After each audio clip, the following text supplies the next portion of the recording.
pulangkan sirih ka gagangnya, baliakkan pinang ke tampuaknya. Assalamualaikum warahmatullahi wabarakatuh.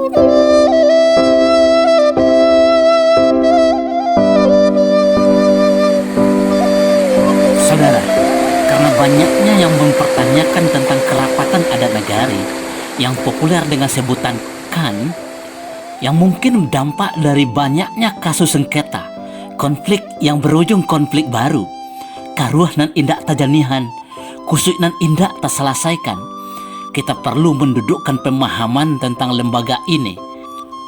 Kok karuah ayia di muaro, celiak kahulu, antah kok ado gajah nan manyu barang, antah kok ado tabiang nan runtuh. Namun sebelum memaparkan tentang kerapatan adat negari, terlebih dahulu kita perlu memahami dan meyakini bahwa hukum dan tatanan adat di Nusantara ini telah mapan keberadaannya jauh sebelum kelahiran Negara Kesatuan Republik Indonesia. Dengan demikian, semua aturan dan ketetapan yang telah ada, tumbuh dan berkembang dalam masyarakat adat harus diakui dan dihormati oleh Negara Kesatuan Republik Indonesia sebagaimana diamanahkan oleh konstitusi negara. Tidak satupun ketentuan adat yang bisa diutak-atik, apalagi diatur oleh negara, sejauh tidak bertentangan dengan adat dan sabana adat.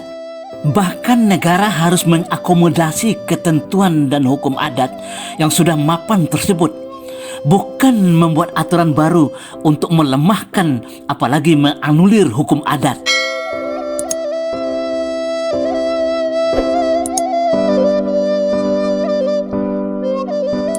Adat Minangkabau dan adat masyarakat lain seperti Kerinci Tinggi dan Kerinci Rendah memiliki hierarki kepemimpinan yang telah tumbuh dan berkembang berabad-abad.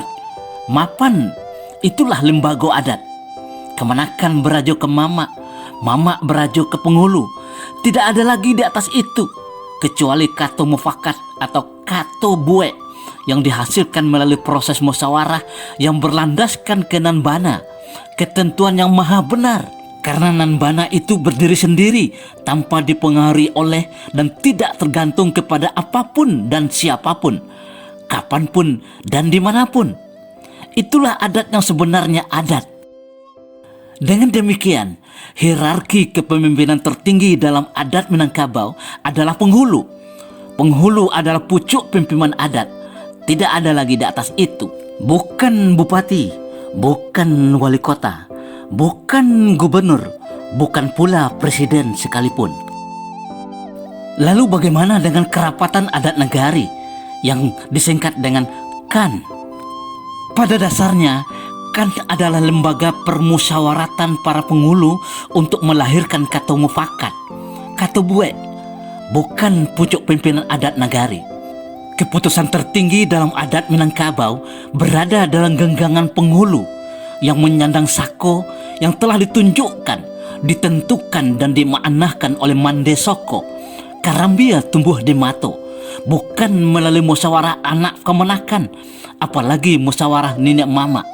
Dialah yang baurik tunggang ke bawah, berloyalitas dan berintegritas ke anak kemenakan, dan bapucuk boleh ke ateh, bertanggung jawab atas kepemimpinannya kepada Tuhan Yang Maha Esa, Allahu Azza wa Jalla. Dialah orang yang memutuskan semua urusan yang telah disepakati oleh anak kemenakan bersama Mande Sako. Biang nakama nabuak, gantiang nakama mutuihan. Maka haboy menggah putau, monah matai. Makan sampai habis, memenggal sampai putus, membunuh sampai mati. Penghulu adalah pembuat keputusan akhir dalam adat. Untuk memudahkan koordinasi para penghulu dalam negari, baik pemerintah kolonial Belanda maupun pemerintah NKRI membuat aturan yang tidak mungkin mengintervensi ketentuan dan hukum adat yang telah mapan dalam masyarakat adat.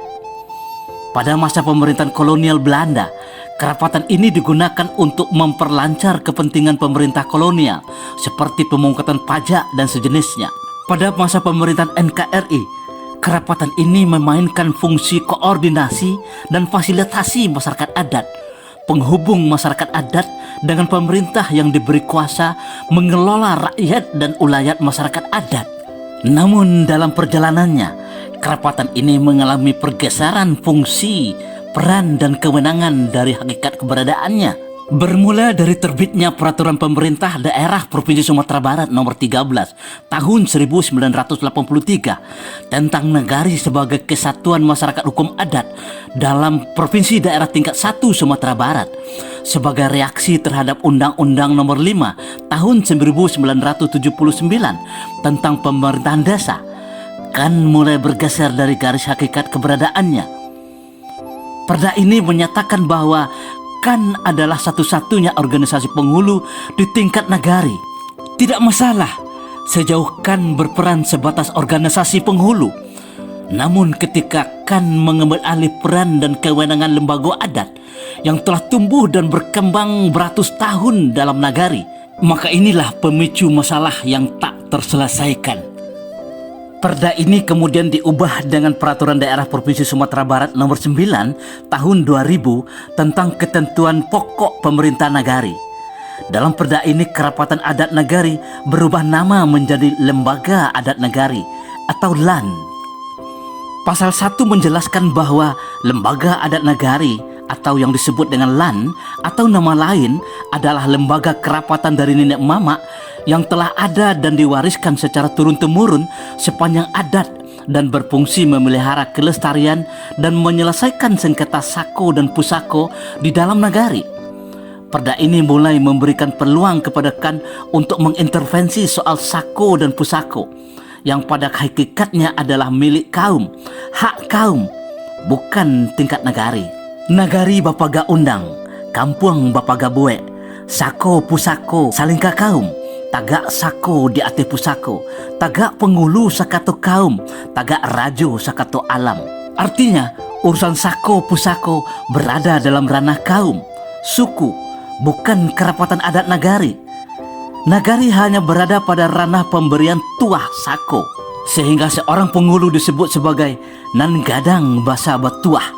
Pada pasal 23 ayat 4 ditegaskan bahwa dengan berlakunya peraturan daerah ini, maka Peraturan Daerah Provinsi Daerah Tingkat 1 Sumatera Barat Nomor 13 Tahun 1983 tentang nagari sebagai Kesatuan Masyarakat Hukum Adat dalam Provinsi Daerah Tingkat 1 Sumatera Barat dan peraturan pelaksananya dinyatakan dicabut dan tidak berlaku lagi. Artinya, secara hukum, Kerapatan Adat Nagari yang disebut dengan KAN sudah dinyatakan bubar oleh Peraturan Daerah Nomor 9 Tahun 2000. 7 tahun kemudian, Perda Nomor 9 Tahun 2000 tersebut berubah dengan lahirnya Peraturan Daerah Provinsi Sumatera Barat Nomor 2 Tahun 2007 tentang pokok-pokok pemerintah nagari yang mengembalikan nama Kerapatan Adat Nagari atau KAN. Pasal 1 ayat 13 menjelaskan bahwa Kerapatan Adat Nagari yang selanjutnya disebut KAN adalah lembaga kerapatan dari nenek mama yang telah ada dan diwariskan secara turun-temurun sepanjang adat dan berfungsi memelihara kelestarian adat serta menyelesaikan perselisihan sako pusako. Kembali lagi, peraturan daerah memberi peluang kepada Kerapatan Adat Nagari untuk mengintervensi dan mengutak-atik hak dan otoritas kaum.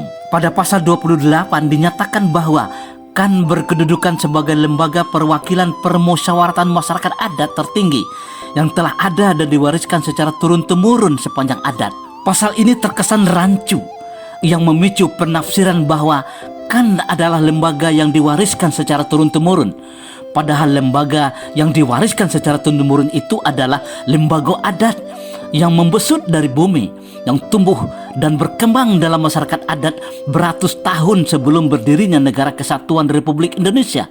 Pada tingkat nagari, lembaga permusyawaratan nagari yang diwariskan secara turun-temurun berbeda antara satu negari dengan negari lainnya. Biasanya mereka menggunakan bilangan jumlah suku, kaum atau penghulu dalam sebuah nagari, seperti penghulu tapatan nan 100, penghulu pucuk nan 55, penghulu nan 20, penghulu dan 2 baleh, dan sebagainya. Lembaga-lembaga ini memiliki struktur dan hierarki unik dari satu negari ke negari lainnya. Kalau lembaga adat ini sudah ada dan mapan, untuk apa lagi perda membentuk KAN? Amanah Undang-Undang Dasar adalah bahwa negara mengakui dan menghormati masyarakat hukum adat, bukan mengatur masyarakat hukum adat dengan sistem peraturan perundang-undangan negara. Hukum positif yang dibutuhkan adalah perda pengakuan lembaga adat, bukan pembentukan kerapatan adat atau lembaga lain semacam itu. Bahkan dengan keberadaan perda yang memberi kewenangan kepada kerapatan adat nagari atau KAN untuk menjadi lembaga peradilan adat yang menyelesaikan sengketa adat, maka disinilah pangkal bala terjadinya penyalahgunaan kewenangan, abuse of power. Kewenangan penyelesaian sengketa adat berada dalam genggaman penghulu dalam lembaga adat yang sudah mapan beratus tahun keberadaannya, bukan lembaga buatan negara. Tugas pokok penghulu adalah karuh nan menjanihan, kusui nan menyelesaian. Kok kusui bulu ayam, paruh nan menyelesaiannya. Kok kusui rambut, sikit jeminya nan menyelesaiannya. Setiap lasuang ba ayam gadang. Undang-Undang Negara Republik Indonesia Nomor 6 Tahun 2014 tentang Desa telah membuka pintu selebar-lebarnya bagi pemerintah kabupaten dan kota untuk menetapkan, bukan membentuk apalagi mengintervensi nagari yang menjalankan tatanan dan hukum adat. Pasal 96 sampai pasal 112 mengatur tentang penetapan desa atau nagari adat.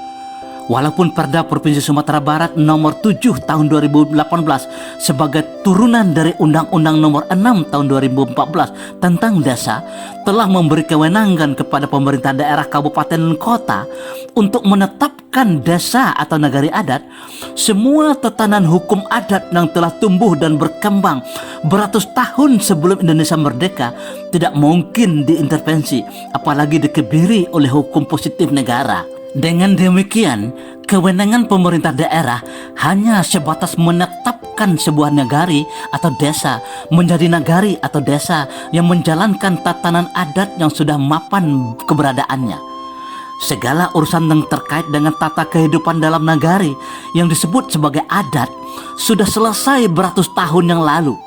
Tinggal menjalankannya sesuai dengan apa yang telah diatur mapan oleh adat selingkah nagari, sesuai dan selaras dengan adat dan sabana adat. Adat basandi syarak, syarak basandi kitabullah, syarak mengato, adat memakai. Bukan sebaliknya sebagaimana yang diatur oleh Undang-Undang Nomor 17 Tahun 2022 tentang Provinsi Sumatera Barat. Saudara, karena dibentuk dan diatur oleh Peraturan Perundang-Undangan Negara Republik Indonesia, Peraturan Daerah, Perda, Kerapatan Adat Nagari yang disebut dengan KAN, jelas bukanlah lembaga adat yang membesut dari bumi. Ia adalah perpanjangan tangan pemerintah dalam rangka memfasilitasi dan mengkoordinasi, menghubungkan masyarakat adat dengan pemerintah yang diberi amanah, diberi kuasa mengelola rakyat dan ulayat masyarakat adat. Pertanyaan yang tidak kalah ramainya muncul di tengah masyarakat adalah bagaimana dengan Lembaga Kerapatan Adat Alam Minangkabau yang populer dengan sebutan LKAM. Sama seperti belasan organisasi masyarakat adat lainnya, LKAM didirikan dengan Peraturan Perundang-Undangan Negara Republik Indonesia, Undang-Undang Keormasan. Secara historis, LKAM lahir dari hasil musyawarah nenek mama yang berlangsung selama 3 hari 18 sampai 19 Maret 1966 di Gedung Sasana Karya Padang untuk merespon suasana politik negara ketika itu. Setelah mengalami beberapa kali perubahan anggaran dasar dan anggaran rumah tangga dan sesuai dengan ketentuan Undang-Undang Keormasan, pada bulan September 2022 LKAM ditetapkan sebagai perkumpulan yang bernama Lembaga Kerapatan Adat Alam Minangkabau yang telah disahkan oleh Kementerian Hukum dan HAM Republik Indonesia. Dengan demikian, jelaslah bahwa dari awal keberadaannya sampai hari ini, LKAM adalah organisasi masyarakat adat yang tentunya tidak memiliki kewenangan mengintervensi, apalagi mengatur masyarakat adat, kaum, suku yang terhimpun dalam negari yang telah beratus tahun hidup harmonis dengan adat yang telah mapan.